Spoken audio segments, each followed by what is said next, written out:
And here we go. 5, 4, 3, 2, 1. White takes the heat. Red takes the heat. Take the heat! Take the Heat, a podcast powered by Liveheats, the all-in-one platform for modern sports competition. Try it now at liveheats.com. Welcome to Take the Heat. I'm your host, Mitchell Salazar. Ali Day is an 8 times Coolangatta Gold surf life-saving Ironman champion. His domination in one of the toughest sports in the world is truly inspiring. But it hasn't been all smooth sailing. After a freak accident left him with 2 broken wrists, he hit rock bottom. Today, Ali talks us through overcoming career-ending injuries to lift and return better than ever, both physically and mentally. He gives us all great tips to get back on track, conquer the comeback, and return to competition with a winning mindset. Ali also takes some questions from inspiring athletes to help with training and competition. If you're struggling with getting back to it, you'll love Ali's story. Welcome to today's episode of Take the Heat. I'm your host, Mitchell Salazar, and today's guest is none other than surf life-saving Ironman champion from Australia, Alastair Ali Day. Welcome, Ali. How you doing? I'm doing really well, Mitch. Thanks so much for having us. No, thank you for joining us, and we appreciate your time. We obviously know how important it is for somebody like yourself to train, especially as an Ironman. My dad actually competed in triathlons when he was younger, and I can tell you that he's going to be very stoked when he gets to hear your stories later today. Yeah, that's epic, eh? No, it's it's an awesome sport, and yeah, hopefully all the listeners out there today can walk away with a good story or two. So first things first, here at Liveheats, it's all about including the community and especially developing the community in different sports across different platforms as well. In surf life saving, especially as an Ironman champion, what's it been like competing for a club like yourself in Australia? Yeah, it's been for those that don't know, you start here in Australia. I lived on the East Coast, down in a small country town called Kiama, and obviously grew up really close to the beach. So the first thing was to join like a local surf club, which I joined at Kiama at, I think I was like 7 years old. So I'm now 32, so I don't know, I'm not very good at maths. So I've been doing it a long time, but it's such a community-based sport, obviously. The big thing is obviously as well, it's a volunteer sort of sport. So, you have to still do your patrols, you have to do your community service. Like a surf club doesn't run unless there's really, really good people, like putting their hand up and doing like, whether it's coaching or being the president or whatever it might be. There's so many different roles within a surf club, and that's what sort of makes it so special. So, I'm grateful that my parents put me into surf life saving at such a young age. It's not only taught me, like how to look after myself and my mates in the ocean. It's also sort of taught me those like community sort of values and traits that you want to have, I think, as a human being. So you're an Ironman, one of the most successful Australians to ever do it. But in 2019, you suffered a devastating injury. You broke both wrists. It took you a while to recover. As an athlete, especially as a worldwide level athlete, what was the recovery process like for you over the course of the time? Yeah, it was a really, I look back on it now and it's just like crazy that it even happened. And I should point out that, people go through a lot more horrible things than what I went through. But yeah, I broke both wrists at a photo shoot back in 2019, and it just sort of,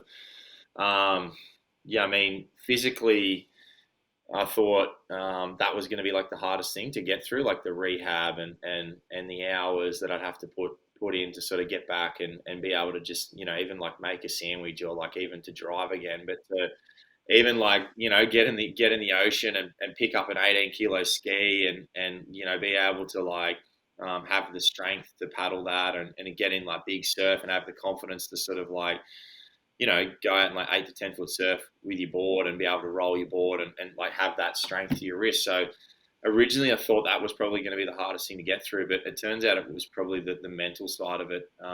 When I did it, I was so big on like people liked me and loved me just because I was an Ironman, and it made me sort of realize at the time that I kind of had so many amazing things in my life, but I was so just focused on obviously trying to be the best Ironman that I could that I was worried that people, I'd lost my identity. But it turns out that there's no such thing as an identity for me. Like you said, we talk about that community and the traits and the things that I've been brought up to sort of like give and do for people. Like I really sort of went back to doing those sorts of things. So yeah, to be honest, the recovery was long. It was arduous. It was pretty boring at times, but it was more so like mentally just really, really challenging for me. As I said, I probably spiraled out of control there for a few months, and I was lucky enough that I had some really good people around me. Had a great psychologist that sort of like,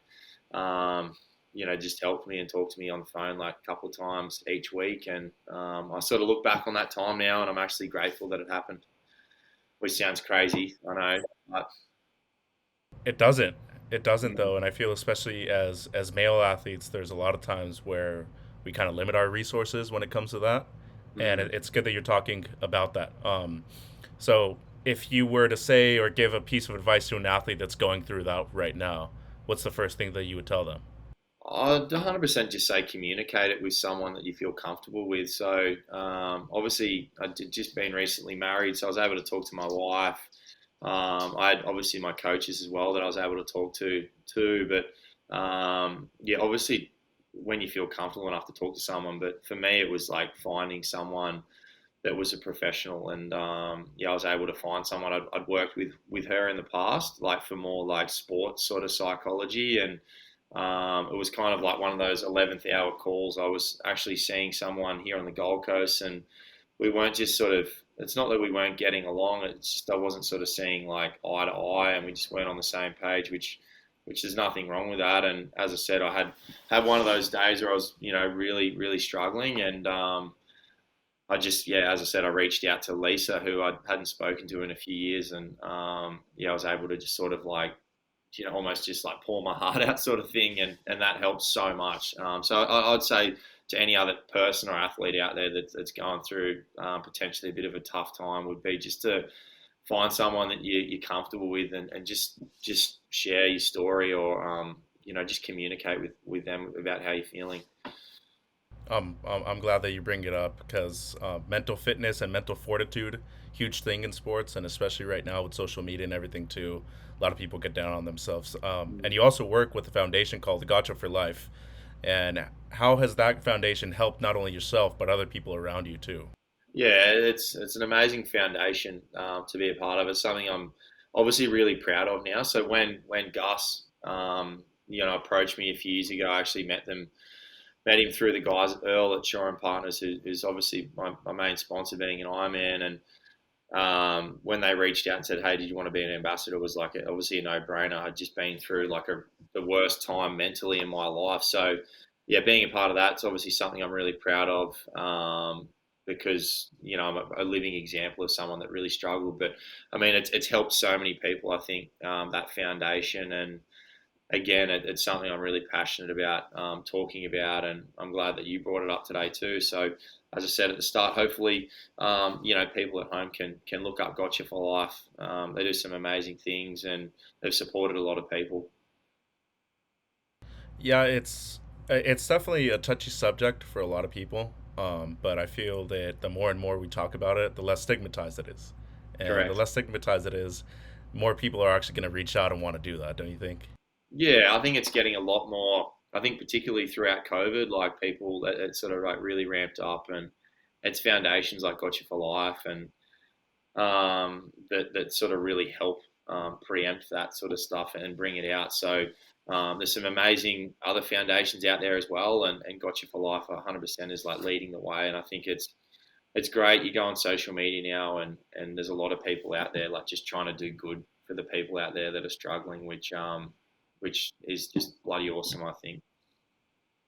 So we get a decent amount of outreach on this podcast and talking about those first sessions coming back after that injury, after that mental toughness that you showed, and after having to get with a sports psychologist or an actual psychologist just to be able to go through those things. What were those first sessions like after you came back from the injury? Yeah, they were very special. Obviously, it was the longest period of time that I'd not trained for. It was the longest period of time that I'd been out of the water for, which is just obviously, like since I was a baby, like I've been in the ocean, I've been in the pool like almost every day of my life. Like the longest period before that was probably a few days when I've been sick or something like that. But even when I'm like that, it's, I want to get in the water just like you probably do as well. So, yeah, I've still got the videos on my phone of like my first like swim session at the pool and, getting on the ski for the first time and paddling a board. And it just felt obviously so good, like just to be on the ocean because the ocean has given me like so much. But it also made me realize that, wow, I've got like obviously a really, really long way to go. It just felt so foreign to have an injury like that. You can imagine when you're ski paddling or you're swimming or you're board paddling and you break both your wrists, like, and you haven't used them for like 12 weeks. When you get in the water for the first time, it just feels like, it feels crazy. So good, but also at the same time, oh man, I've got a long way to go. But I'll never forget those moments of being able to get back in the water. And as I said, like it's a part of me now. I love like being able to sort of like think about that story. So yeah, I appreciate you bringing it up because it just again, it just makes me realize like how far I've been able to come. What's the mindset usually of Ali that's getting up at 4 a.m. every morning, doing that before? Yeah. Oh, like, do you mean like how I was like before I got injured, sort of thing? Well, you can give us a breakdown. Yeah, you can give us both, the now, before like, and after. Yeah, I mean, like before it was, you're waking up early and you're getting after it every single day. I'm not one of those athletes that has been. Now, obviously, I've got a fair bit of ability, but there's obviously a lot of great guys in my sport that are probably faster, stronger, more powerful than me. So I've had to really like work hard. So before the injury and even after the injury, the biggest thing has been like my work ethic and my discipline around, getting back to just trying to be the best Ironman I could possibly be. So, yeah, I mean, as I said, most mornings the alarm goes off at 4:30, and I want to, just make the most of my day, in particular those training sessions. Like, without sounding cocky, I think most professional athletes wouldn't be where they were now if they weren't working hard. So just get in, work hard, and just try enjoy that process of doing that, which I really do. A lot of people think that waking up that early and going and pushing yourself like that sounds a bit crazy, but I've actually always enjoyed that. It makes me feel obviously physically great, but it also like mentally, you talk about mental fitness, like that's one of the things that really makes me feel happy. So I'll do it till the cows come home in terms of like, it's not like I'm going to retire and stop physical exercise. I'll find like another challenge to do. And as I said, I think everyone that does any sort of exercise always feels better after it. So yeah, my mindset's always been that, work hard and you'll reap the rewards later. Well, first of all, you're not crazy, Ali. There's a lot of people that do that out there. Kobe Bryant, Michael Jordan. I mean, Correct. I don't know if you've seen the Redeem Team lately. So good. And the Kobe's impact on the team, right? Yeah, like they were going out clubbing, they were coming back from the club, and then they saw him at 3:30 in the morning going to train, and they're like, okay, like we're gonna go do this right now. Yeah. No, I'm like big fan of those sorts of athletes, and I've read Kobe's books and seen the stuff on YouTube and things like that about him. And it's as you said, there's it's not only just in sport. There's people in all aspects of life going after like what their goals and dreams and what makes them feel good. So Ironman's that thing for me, and in the ocean. So it's pretty cool to be able to sit here now and talk about my story and know that like all that hard work and like all those things have just come to fruition for me. Okay, this might be a difficult question, but I'm gonna try to frame it as well as I can. Shoot. Just for reference, I'm gonna give you a little background. If you've seen Rush, the rivalry between Niki Lauda and James Hunt. Love it. So Niki Lauda gets in that car crash where they shouldn't have had the race, right? Yeah. James Hunt's watching, he's gaining points on him, and Niki Lauda's just motivated to come back. So was there anybody, you're Niki Lauda in this case, right? Is there anybody that you're kind of keeping your eye on you were thinking, okay, I got to beat this person when I come back after my injury? First off, I love that reference. It's like literally one of my favorite movies. But there probably wasn't anyone like that I was like, I really can't wait to race that person or do that. It was more so I couldn't wait to do certain races. One in particular was obviously the Coolangatta Gold. It's my favorite event. I've won it multiple times now. It's got a lot of history behind it. Obviously, for me now, was my first major race that I'd ever sort of ticked off, and it really sort of helped, I guess, like helped the rest of my career, helped build confidence in a lot of ways. So I remember sitting there. I remember that morning of the race, and I was like, I just didn't want to go down to like the area where the carnival, the race was, but because the way that race works, they go like 23 kilometers up the coast and 23 k's back. And excuse me, I remember doing like the groceries, like the shopping with my wife that Sunday morning, and I said, I was like thinking about the races so much, and I said, can you just drop me like somewhere so I can just like watch them paddle past on the ski? And I remember just then watching them come past on the ski, and I just had like one of those moments where I was just like, I'm going to do everything I can to put myself in that position next year, like no matter like what it sort of takes. So that's probably like, again, it's probably not one person, it's that one event. And the other side of it as well, it was like, if I get the chance to race again, I'm not going to do it. I don't mean I'm going to do it physically different, but I'm going to stand on the start line and be, I'm just going to remind myself that like I'm lucky to sort of be able to do this, because there was a lot of times throughout that process where, you know, the doctors and the surgeons and things were like, hey, we just don't know how you're going to get back to doing what you need to do at that level. So once I obviously got going and was able to see that sort of progress and build that momentum, I just said to myself, if I get the chance to race again, I want to stand on the start line and just like have a smile on my face and realize that, hey, people are going to love me no matter what. I don't need to win races for people to like me or you know, cheer for me. I'm just going to go out there and do something I really bloody love doing. So I know that probably doesn't help answer the whole like, you know, rivalry thing. Probably people want me to name a name, but it was that one race, and it was having that same sort of, I guess, like mindset every time I put my foot on the start line after that. Well, with that being said, would you consider yourself your biggest adversary then? Yeah, I mean, definitely. Yeah, 100%. Like it's, yeah, again, like I'll bring it back like to the fact that I'm you know, it sounds crazy, but I'm grateful that, you know, I got injured that day, because it just, again, it made me a better person and it made me a better athlete in the long run. Yeah, it would have been awesome for it not to happen. There was times there where I was just like, oh man, like I can't believe this. I was laying in hospital just going, how does someone break like two wrists at the same time, like walking into the hand therapist, and they were like, you know, obviously like having to do one wrist at a time. So there was definitely moments along that path and that journey that I was like, this sucks. But yeah, I look back on it now and I'm like, that was, you know, one of the best things that happened to me. So your sport's completely different to a lot of other sports worldwide. You obviously depend on the coastline to be there the whole time in order to train in the ocean. But training, competing, huge commitment, obviously in a professional sport that's usually dominated by maybe two or three people, such as yourself. What keeps you motivated? Why do you keep doing it?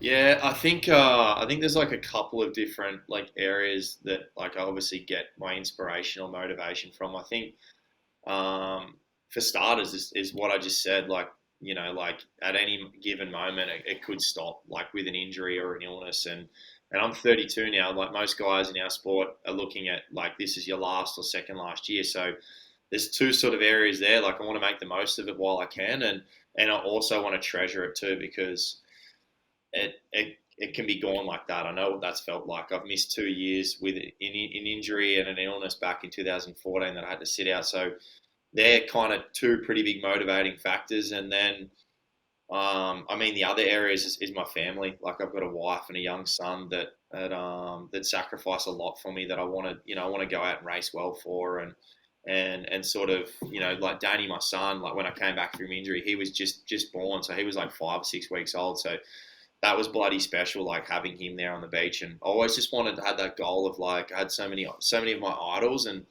had their like kids like win, you know, like their dads or their mums would win races, and they'd have their, you know, get their kids down on the beach or whatever sport it might be. So I wanted to like, I was motivated by it. Sounds silly, I wanted to get a photo with my son after you know, winning a race. So it's like some of my favorite memories ever of having him there and him being along the journey. So I really feel like I owe it to Kel, my wife, and to my son as well. So that's an area. And then, I mean, the last one is just trying to perfect the Ironman race. Like it's, as you said, we race in Mother Nature. Like there's no such thing as the perfect perfect race, and then that's what I'm always striving for. Right, with the elemental factors and everything that's involved in surf life saving, swimming is obviously your best attribute out of the three, but knowing that things can change at any given time, do you usually try to perfect what you're already great at, or are the other two more of weaknesses? Do you perceive them that way? Yeah, that's a really good question. It's like, do you keep making your strengths even stronger and just try and make your weaknesses just as strong? But I think being an Ironman, like obviously we're in Mother Nature, the races are always different, the conditions are always different, and so are the formats. So for me, swimming's always been like in my DNA. It's something that I've always not had to really like work too hard at, but it's one of those areas like I like to always make that stronger. But I got given some advice like when I was about 21, 22 at like a school. We went to a school like before one of our big races, and an Ironman who I looked up to at the time, he got asked the question like, what do I need to do, or it was something like along the lines of like, the similar question that you just asked, and he was like, make all your legs like swim, ski, board, run 90% good. So that's like one thing that I've just really worked on. So being an Ironman's like it's a really unique job because you've got to give enough time to each discipline, and then go and put it together like on a race day. You know what I mean, in different conditions. So it takes a lot of time, and I've got amazing coaches, around me that sort of provide that feedback and write the plan, and I'll give them the goals of what I think that I want to tick off. So it's I think it's like focusing on all those four legs and just working as hard as you can on them. I mean that those analogies are great, first of all, but I think another sport that we could probably bring into the conversation is mixed martial arts. Yeah, There's people that come from different backgrounds and they need to unite the thing in order to compete in just the one single sport, right? But there's people that are usually great at just the one thing, but the people that are up top are usually the people that compete in the best three things all together. You like a George St. Pierre, great athlete, mm, but the one thing that all those guys have in common, they always put their fitness first. yeah. So when it comes to fitness, did you always feel like it was going to be the most important thing and the thing that's probably going to add longevity to your career? Yeah, I think so. It was like I think I spoke about it earlier in a couple of questions that like I was never the biggest growing up. I was never the fastest. I was never like the strongest or anything like that. But one thing I knew that I had deep down was like that engine to sort of like I could just keep going. Where like I remember like school cross country carnivals and swimming carnivals. Like I wasn't the fastest, as I said, but I could just keep going for a really long time, and it just seemed to not like hurt me as much. So fitness by far, I think, is like I just think in our sport, like and most sports, I can't comment, but the fitter you are, the better decisions you're going to make, the more training you're going to get in, the more consistent you're going to be, the better you're going to feel. So yeah, I mean, in our sport, like you're making so many decisions at a really like rapid pace, like similar to MMA. Like you get on your ski and there's a 6 foot wave like that's right in front of you. What do? You've got to make a split decision really quickly, and then you've got to do that swimming, you've got to do that board paddling, and you've got to put that all together. So your mind's like working overtime, and I just think the fitter you can be, you're able to sort of like handle that sort of mental like aptitude or pressure just that little bit better than the guy next to you. So I mean, fitness has always been a thing for me. It will be something that I like will always do. It makes me feel good, but I mean, in our sport, and as I said, I can't really comment on other sports, but I'd imagine like, surfing, you know what I mean? Like the fitter you are, the more waves you're going to get, the longer the day gets, the better you're going to be able to, be, and the more fresh you're going to stay. So, yeah, I mean, yeah, as I said, fitness is like a massive key for our sport, obviously. Okay, so we got some questions from fans worldwide, but first, before we get there, can you tell me a little bit about that photo in your background right there? Because I feel Oh like yeah, you can see that's it. obviously your wife, right? Yeah, Yeah, yeah. Oh, wait, is it? Wait, sorry. Yeah, I'll move the computer. That's the photo I was like talking about.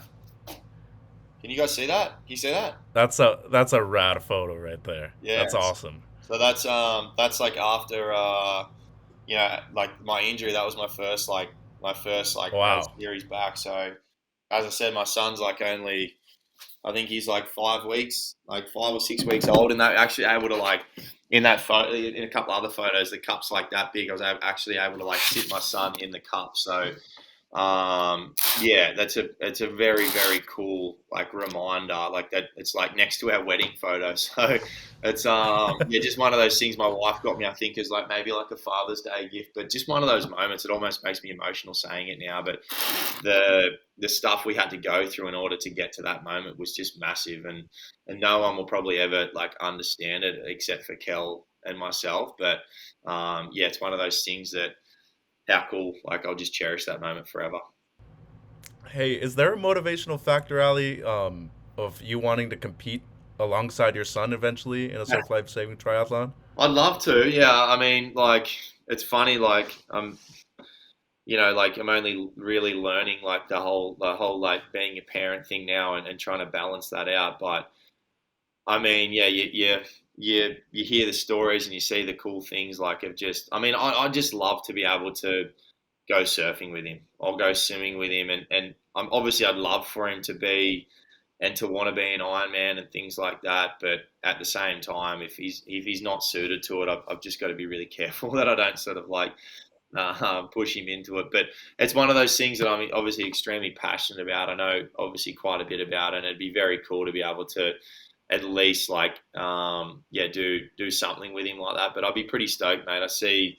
Obviously live here on the Gold Coast, and you see like a lot of mums and dads out in the water with their kids, and I think literally can't wait to. I don't want to wish his life away, but I can't wait to the moment where like I can take him in the water, and he already gets in the water with me now, like and gets on my board and things like that with me and things. But I can't wait for the moment that he's doing it himself, and we can do it together.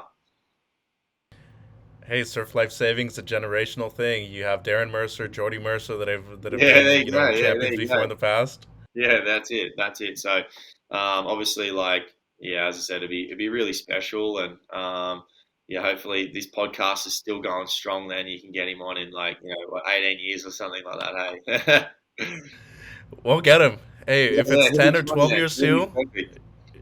yeah. Is there anything that you like to see happen within the sport, 10, 15 years when your son is competing, say, uh, the sport evolve in a certain way that you'd be gratified about it?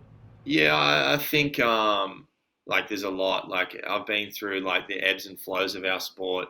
Um, with it being on live TV, with it not being, with the prize money being quite good, with it not being. So I feel like the sport's in like a really good place at the moment.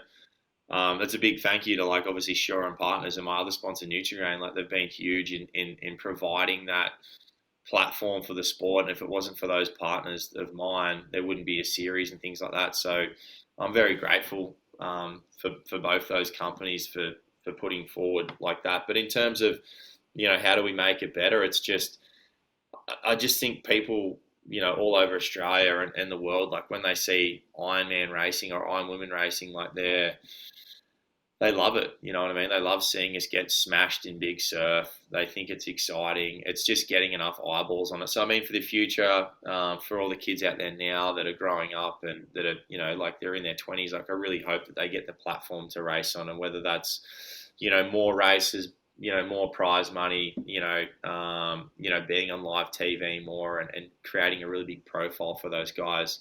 I mean, you mentioned Darren Mercer and guys like Trevor Hendy and Guy Leach, like they're arguably like they're huge names still here in Australia. Not many people probably know who Ali Day is. You know what I mean? So yeah, I just think yeah, you do, yeah.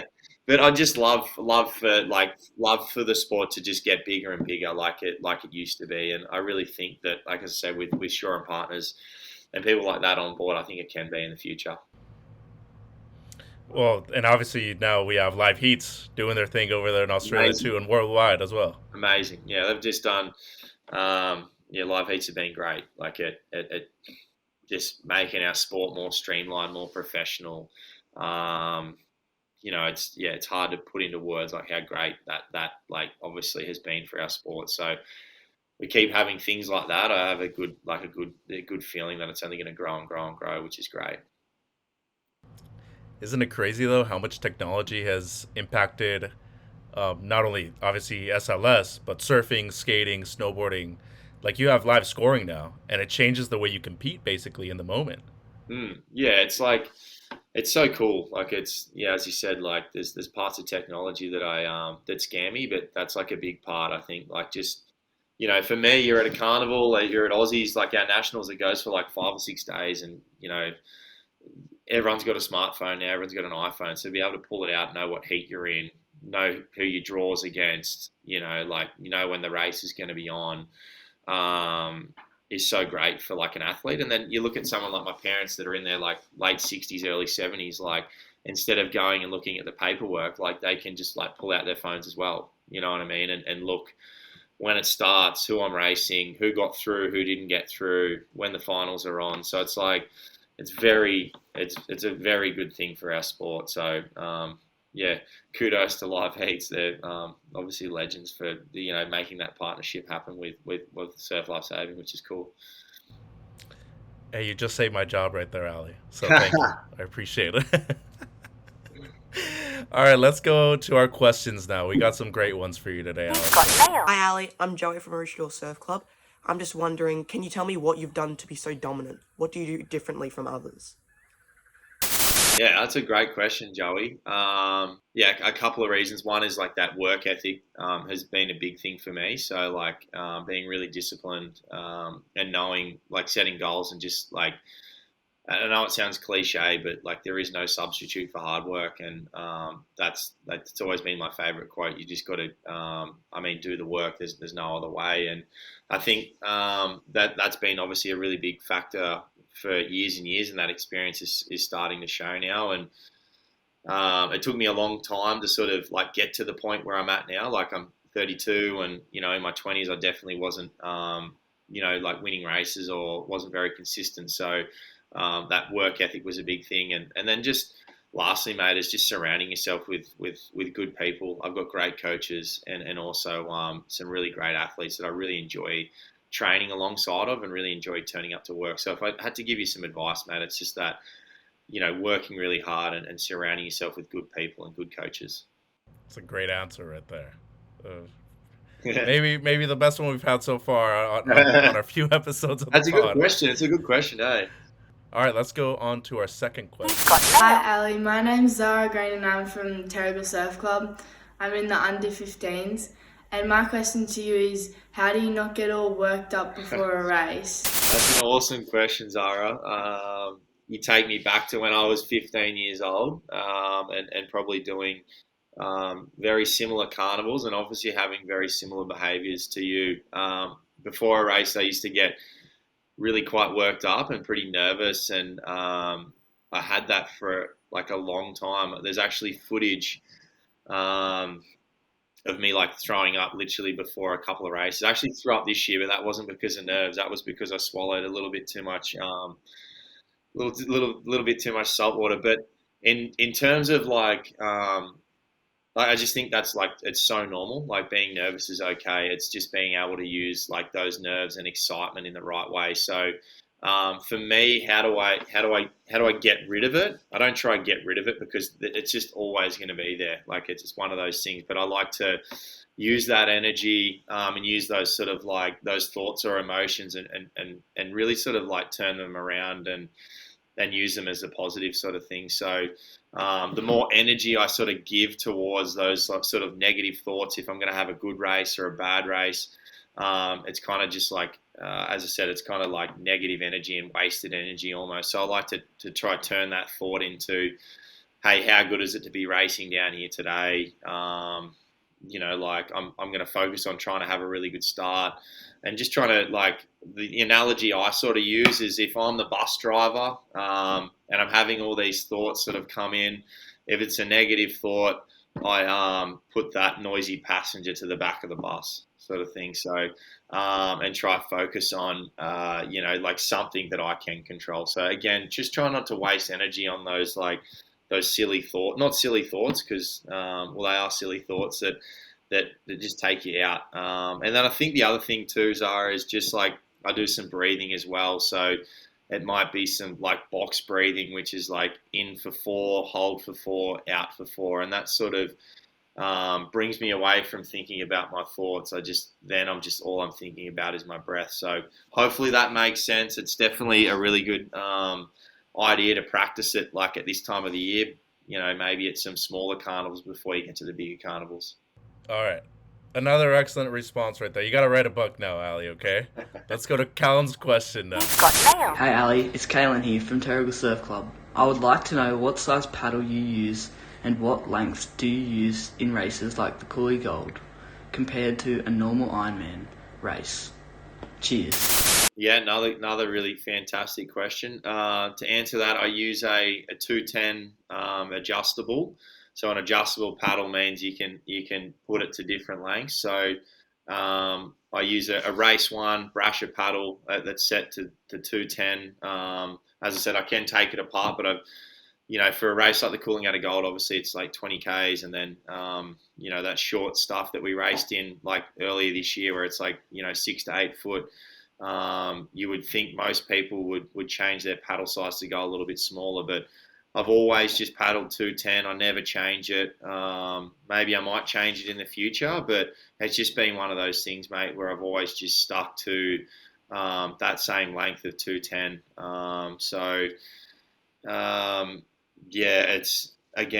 It's really probably up to you and your coaches, mate, and depending on like your development as a paddler to see whether or not like you could sort of play around with changing different lengths. But for me, it's always just worked mentally better for me just to keep the one length. Great answer. And now our final question for you, Ali, from our listeners. It's from a familiar face. You're going to laugh at this one. Hey, Al. So I've got a question. So who is your favorite person to swim train with? I think I know the answer, so I'll go with something a little bit different. I guess I wanted to know, you've won everything under the sun within surf sports racing, from Coolangatta Golds, Nitchgrain, Ironman titles, Australian titles, you name it, everything. So I guess I want to know is how do you sort of sit down at the end of a season and make goals for the next? What keeps you so motivated to keep on winning these titles? I think it has been like a whirlwind, like couple of years. Obviously, like there's those the major races as an Ironman and an Ironwoman that you want to tick off. And for me, the last couple of seasons they've been perfect. So like, how do you make them even better? Like, how is that even possible? I said that to my coaches, and I said that to my wife as well, like at the end of the year. But I think I mentioned it before with like I'm still really motivated by trying to perfect the perfect Coolangatta Gold, the perfect Ironman series, and the perfect Australian Ironman race. But I feel like I've gotten close, but there's still a lot of work there, and I'm still really motivated by that, and I'm motivated to take the sport to new levels as well. Like there's some really good young guys that are nipping at my heels. We did the Coolangatta Gold obviously a couple of weeks ago, and that was the longest someone had sort of hung around me for that long in the race. So I feel like that's going to happen in the Ironman series this year, and that's going to happen at Aussie. So those guys behind me are so close, and they're pushing me to new levels as well. So I'd like to be able to take the sport to a whole new level too. And I think lastly, it's just that family thing. Like I want to do it well for my family. So yeah, hopefully that makes sense. I'm just going to put you up for a nomination, President of the World, Ali Day. Yeah. Let's put it in a ballot right there already. All right? Let's make the world a better place and have Ali in charge. Smiles all day. Thanks, mate. Okay, Ali. Best part of the pod right here. Okay? Yeah. Rapid fire questions. Keep them short and sweet. Yeah. First question. It's a really fun one. Would you rather be chased or lead the race? Lead. Okay. You got to explain that one a little bit, though. Oh, yeah. I just think that obviously chasing's great, but like when you're in the lead, you're in this different flow state, and it's a challenging place to be. I've been there so much when I was younger, and sort of had been chased down and lost races. So it was one of those things I had to learn how to be in the lead and not focus about the people around me or the people behind me. So I really like the challenge of like being in front and being able to like set my own, being my own world sort of thing, and just trying to, if that makes sense, like it's a challenge, I think, to like obviously be in front. Like a lot of people think that, they're just going to go and win the race now, but you often see it in sport, like when the team's leading or you're in front, you almost go into like complacency. So I've done that a lot in the past, and as I said, I learn a lot when I'm in the lead, which is good. Do you feel like you're almost setting a standard and you want to elevate that standard afterwards? Correct. Yeah, exactly. Like it's where's your mind at when you are leading a race? Where's your mind going? Like what are the thoughts you're thinking of? And obviously that's something that I've worked really hard on the last few years, like with Lisa, the psychologist, that's like, where does your head sort of go? So it's like, you're only going to learn like those sorts of things when you're in front in a race. And obviously I did a lot of chasing back in the day, so it's nice for a change to be in the lead. Probably my favorite question of the whole interview. Favorite sports movie of all time, Ali? Oh, wow. That stumped me. I can't be quick on that. But two the other day, which I think you'll laugh at. Cool Runnings is one. Awesome. Epic movie. And then the other one growing up was Mighty Ducks. I thought that was like so good too. But I mean, how did you think you were gonna butcher them? Like they're awesome movies. I feel like they were two awesome movies, but I just feel like there's so many out there that have like inspired me. I mean, it's hard to go past this sports movies like the Rocky series is just the best. You got time, go on the Disney app and watch both of those movies. Bloody so funny and inspirational and motivational at the same time. All right, I got two more questions before you let you go. What's the one event that you still haven't won that you're desperately wanting to win? Yeah, I mean, the one that I haven't won is like the Shore and Partner Summer Surf Ironman series. Like I've won races within that series before, but I've never won the overall series. And it's fast becoming like a very prestigious thing in our sport now, is to win that. It's only been around like a little while, so I'd really love to obviously really love to stand on the top step of that race in the near future. Okay, last question. Are we going to see surf life saving in the Olympics soon? Oh man, that's a good question. I'd love to see that. Obviously, I definitely won't be racing by that point. So if anyone's listening, I'm happily, Mitch, maybe you can get me a job for the USA team or something like that, like coaching. I've always loved the Americans' outfits at the Olympics. I think they always wear the sickest stuff. So, I mean, I'd love to see it get that way. I know, the people here in Australia, like with Surf Life Saving Australia, are working really hard to sort of make that happen. But I mean, it would be very, very cool. And if anyone's listening again out there, I'd happily take a job wherever that is. Hey, I believe in you. You say 32 like it's an old thing already, but man, I'm only 4 years away from that. Now you're making it feel. There's a lot of guys still doing it. There's a lot of guys still doing it. You look at Tiger, you look at LeBron, you look at Tom, Kelly. So there's a lot of guys still doing it, but I don't know. I don't know if that will be me. Well, never say never, Ali. Never say never. Hey, we appreciate your time very much. Wish you the best of luck, and just want to say best of luck with everything in your life, because you're an awesome human being, you're an awesome athlete, and you're a great role model for a lot of people. So keep up the good work, Ali. Legend. Thanks so much, Mitch, and to Liveheats and everyone for like having us on. I think it's can't wait to see all the other guests that come on the show. I can't wait to listen. Thanks, Ali. Appreciate your time. Take the heat! This has been a Liveheats production. If you've tried and tested any of the tips from the series, let us know via Instagram. Make sure you subscribe and follow Liveheats, and we'll see you next time for Take the Heat. Take the Heat is a podcast powered by Liveheats, the all-in-one platform for modern sports competitions. Try it now at www.liveheats.com.